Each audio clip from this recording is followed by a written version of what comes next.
Hi, this is Ms. Serratis. In this video, we're going to look at the output creation assignment. But before we get into the assignment, up till now, you have been exploring certain outputs. They're called outputs. We looked at LED lights, buzzers, speakers, and servos. And so each of these were done by themselves. But for this assignment, I want you to put two of them together. Which two? Any two, whichever one you want. Look at the list. Maybe you can create something that has an LED light and a buzzer, or a buzzer and a servo, or an LED and a servo. It's your choice. You're going to work with your table partner and think of something that you want to make, and make sure to include at least two outputs.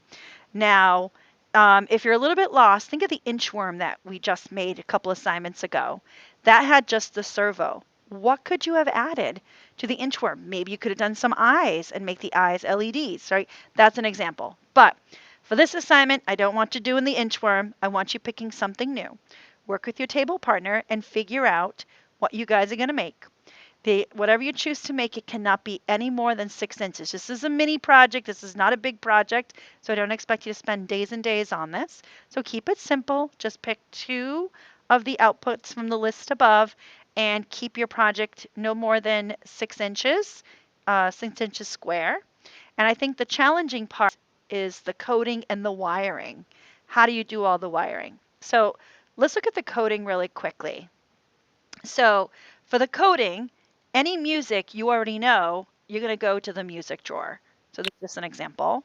But what I want you to pay attention to is it doesn't give you, when you're in the music drawer, it doesn't give you an option for which pin to connect it, because all of the music is usually connected to pin 0. And the reason why I'm pointing that out is depending on what you put next, you have to change the pin in order to connect it. So let me show you what I'm talking about.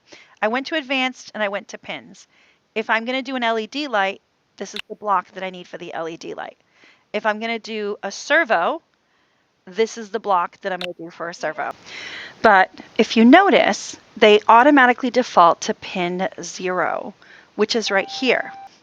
That's too many wires connected. Now for this project, I'm not expecting you to connect all 3. I only need you to connect 2. But what I want you to do is to pay attention to what pins you are using for your outputs. So you have the option of using 0, 1, and 2. So if you're going to use music, music has to be on pin 0.